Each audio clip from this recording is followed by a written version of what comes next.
I'm talking to you today, baby. You asked me to do this poem for you, and I promised that I would tell everybody here that you asked me to do it. I love you, and I'm very, very sorry.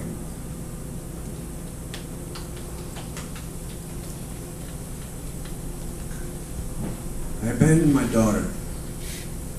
And no, not in the picnic basket on some stranger's front stoop sense, more like the bitten off more than I can chew kind of thing. Kind of like when I was a child myself, watching my father eat pizza. The bites he took were so much bigger than mine, I didn't know how he did it without choking. I just knew that when I was his age, I could do it too. 2 years into a marriage I should have had the foresight to avoid, I found myself choking on the idea of failing as a father, and I say a lot of silly things to try and alleviate blame that can only be mine. Things like, I was so young. Or the girl I was with was a cheater, so to keep her away from my heart, I went on the run with it. Or I wasn't ready for the responsibility. That last one's true. I wasn't ready for a lot of responsibilities. Not ready to see that the girl I was dating could never be anyone's mother. Not ready to see that she was lying when she said she was on the pill. I threw away all of my responsibilities when I saw how hot she looked in that lingerie she had obviously borrowed. Lacy top hung off her shoulder, slightly to the right like a holster. That night changed both our lives.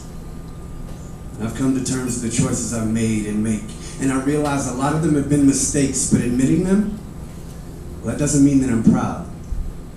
But it would be silly to say I'm ashamed. It's not a big enough word. It should have 140 syllables, so every time I exhale, I can breathe it out in a sonnet and leave 2,271,921, 22, 23 post-it notes from this very spot to Rockford, Illinois, saying I'm sorry. I'm so sorry if I thought it could be enough, but it can never be enough. Instead of stories about her first grade, her first games, her first crushes, or even her first kisses, I've got stories about knife fights under bridges in Philadelphia, bribing the police officers outside a Monterey brothel, or how accommodating the Vancouver jailers can be. I would give back every moment of the last nearly 13 years for one more Daddy, I love you, or to watch us sleeping.